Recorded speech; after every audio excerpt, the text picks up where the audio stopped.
Friends, তোমরা কেমন আছো? আমি ভালো আছি। পিয়ালি ব্লগে সবাইকে ওয়েলকাম। তো আজকে একটা ছোট্ট ভিডিও নিয়ে এলাম। ছোট্ট ভিডিওটা নিয়ে আসার কারণ হচ্ছে আমার ছেলের মনটাও ভালো নেই, শরীরটাও ভালো নেই।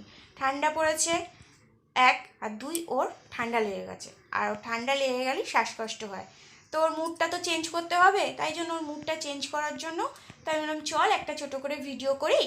বন্ধুদের সঙ্গেও কথা হয়ে যাবে, অনেক দিন বন্ধুদের সাথে কথা হয়নি। আর বন্ধুরা কেমন আছে সেটাও জানা হয়ে যাবে। তো বন্ধুরা নিশ্চয়ই তোমরা ভালো আছো, ঠান্ডাও পড়েছে খুব ভালো।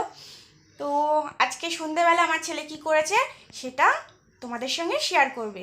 তো সন্ধেবেলা বাবা তুমি জলখাবারে কি খেয়েছো একটু বলো। Chicken pakora and coffee. বিশাল ব্যাপার, শীতকালে একটু গরম গরম পকোড়া আর তার সঙ্গে যদি একটু কফি হয়, জমে যায় বলুন বন্ধুরা। তো হ্যাঁ, চিকেন পকোড়া কিন্তু আমি বাড়িতে বানাইনি, দোকান থেকে নিয়ে এসেছিলাম। কারণ সব কিছু অ্যারেঞ্জমেন্ট করা ছিল না, সেই জন্য আমি বললাম ঠিক আছে চ দোকান থেকেই নিয়ে এনে দিই।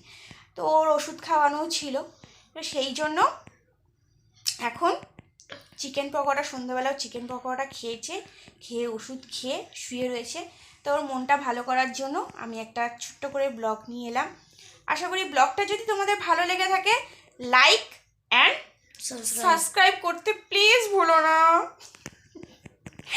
তো বন্ধুরা, এখানেই টাটা অ্যান্ড গুড নাইট।